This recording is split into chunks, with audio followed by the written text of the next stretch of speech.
Hi అందరికి welcome to our YouTube channel. ఈరోజు వీడియోలోనైతే chicken fry, అది కూడా బ్యాచిలర్ స్టైల్లో ఎలా చేసుకోవాలో చూసేద్దాము. బయట నుంచి తెచ్చుకునే చికెన్ లాగా చాలా టేస్టీగా ఉంటుందన్నమాట. బ్యాచిలర్స్ అయితే ఇంకా ఈజీగా చేసుకోవచ్చు. వాళ్ళకి బ్యాచిలర్స్ ఈ వీడియో చూస్తూ ఉంటే ట్రై చేసి చూడండి. మీ ఫ్రెండ్స్లో ఎవరైనా బ్యాచిలర్స్ ఉంటే కూడా వాళ్ళకు కూడా ఈ వీడియో షేర్ చేయండి. మంచిగా వాష్ చేసి పెట్టుకునే చికెన్ తీసుకొని అందులోకి సాల్ట్, పసుపు యాడ్ చేసుకొని తగినన్ని వాటర్ యాడ్ చేసుకొని మూత పెట్టుకొని మంచిగా మగ్గించుకోవాలన్నమాట. కొత్త వాళ్ళు ఎవరైనా మన ఛానల్ని మొదటిసారిగా చూస్తున్నట్టయితే సబ్స్క్రైబ్ చేసుకొని పెట్టుకోండి. సో మేము అప్లోడ్ చేసే వీడియోస్ అన్ని మీ దాకా సబ్స్క్రైబ్ చేసుకుంటే చికెన్ అనేది మంచిగా సాఫ్ట్గా అవుతుంది.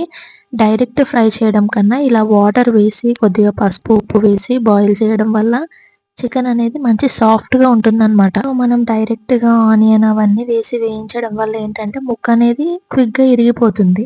సో ఇలా బాయిల్ చేసి ఉడికించుకొని మంచి ఫ్లేవర్ ఉంటుంది.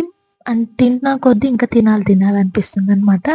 సో పిల్లలు కూడా బాగా ఇష్టపడతారండి. ఒక్కసారి ఈ విధంగా ట్రై చేసి చూడండి. ఇవన్నీ వాటర్ అన్ని మంచిగా ఇంకిపోవాలన్నమాట. మధ్య మధ్యలో మాడకుండా మూత తీసి చూడండి. నెక్స్ట్ టైం నుంచి పెద్ద ప్రాసెస్ అనిపించదు. మీకు చికెన్ చేసేటప్పుడు ఈజీగా అయిపోతుంది అనమాట. సో ఈసారి చికెన్ తెచ్చుకున్నప్పుడు డెఫినెట్ గా మీరు కూడా ట్రై చేసి చూడండి. వాటర్ అంతా ఇంకిపోయిన తర్వాత అల్లం పేస్ట్ వేసుకోవాలి. డైరెక్ట్ గా ఆయిల్ వేయకూడదు అనమాట అప్పుడే. సో అల్లం పేస్ట్ వేసేయండి. వేసుకున్న అల్లం పేస్ట్ అంతా ముక్కలకంతా బాగా పట్టేట్టుగా మంచిగా కలుపుకోవాలన్నమాట. సో పచ్చివాసన పోయేంత వరకు కొద్దిగా మిక్స్ చేసేసుకున్న తర్వాత కారం వేసుకోండి. కొద్దిగా ధనియాల పొడి కూడా యాడ్ చేసేసుకోండి. సో ఇప్పుడు మనం ఆయిల్ వేయాలన్నమాట. ఇప్పుడు మనం ఆయిల్ వేయడం వల్ల ఏంటంటే ఇవన్నీ బాగా ముక్కలకు పట్టడం వల్ల తినేటప్పుడు మంచి టేస్ట్ వస్తుందన్నమాట.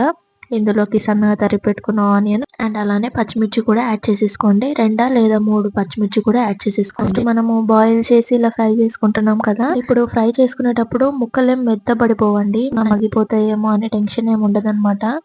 సో నిదానంగా చేసుకోవచ్చు. అండ్ మీడియం ఫ్లేమ్లో పెట్టుకొని ఇవన్నీ బాగా మగ్గించుకోవాలన్నమాట. ఇవన్నీ వేసుకున్నాయన్నీ. సో మంచి వేపుడు ఇది చాలా రుచిగా ఉంటుంది. నాన్ వెజిటేరియన్స్కి అయితే ఊరికే చికెన్ తినాలి అనిపిస్తూ ఉంటుంది. సో అందులో ఎన్ని వెరైటీస్ అని వెతుకుతాం చెప్పండి. సింపుల్గా అయిపోయే వెరైటీ చాలా టేస్టీగా ఉంటుందండి. సో చపాతీలోకి కూడా బాగుంటుంది అండ్ పప్పుచారు అన్నంలోకి బాగుంటుంది. రసం అన్నంలోకి అయితే ఇంకా అదిరిపోతుంది. ఒక్కసారైనా ఈ విధంగా ట్రై చేసి చూడండి. కొద్దిగా అలానే గరం మసాలా కూడా యాడ్ చేసేసుకోండి. ప్రాసెస్ టైం వచ్చేసి కరెక్ట్గా 15 to 18 minutes పడుతుంది అనమాట. సో ఎక్కువ టైం కూడా పట్టదు, మోస్ట్లీ మిగలదు. ఈ విధంగా చేసుకుంటే డెఫినెట్గా మిగలదు అనమాట. ఇంట్లో వాళ్ళందరూ చాలా ఇష్టంగా తింటారు. సాంబార్ అన్నంలోకి కానీ పప్పుచారులోకి కానీ చాలా సింపుల్గా చాలా టేస్టీగా ఈ విధంగా చేసుకోండి.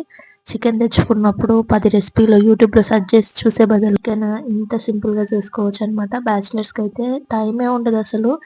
డ్యూటీలకు వెళ్ళేవాళ్ళు, ఆఫీస్లకు వెళ్ళేవాళ్ళు అండ్ చిన్న చిన్న పిల్లలు ఉన్న వాళ్ళైతే ఇంకా ఈజీగా ఈ విధంగా చేసేసుకోండి. ఇంతకు మీ ఇంట్లో చికెన్ తెచ్చినప్పుడు ఎలాంటి వెరైటీస్ చేస్తారో, ఎలా చేసుకుంటారో, అబ్బా పెద్ద ప్రాసెస్ చికెన్ తెచ్చుకున్నామా అనిపించినప్పుడు ఈ వీడియో చూసి ఇంకా ట్రై చేసేసేయండి. అలా వచ్చిందో కామెంట్ కూడా చేసేసేయండి. సో కొత్త వాళ్ళు ఎవరైనా మన ఛానల్ని చూస్తూ ఉంటే and next A recipe try చేయాలో కూడా కామెంట్ చేయండి. వీలైతే ఆ రెసిపీ కూడా ట్రై చేస్తాము.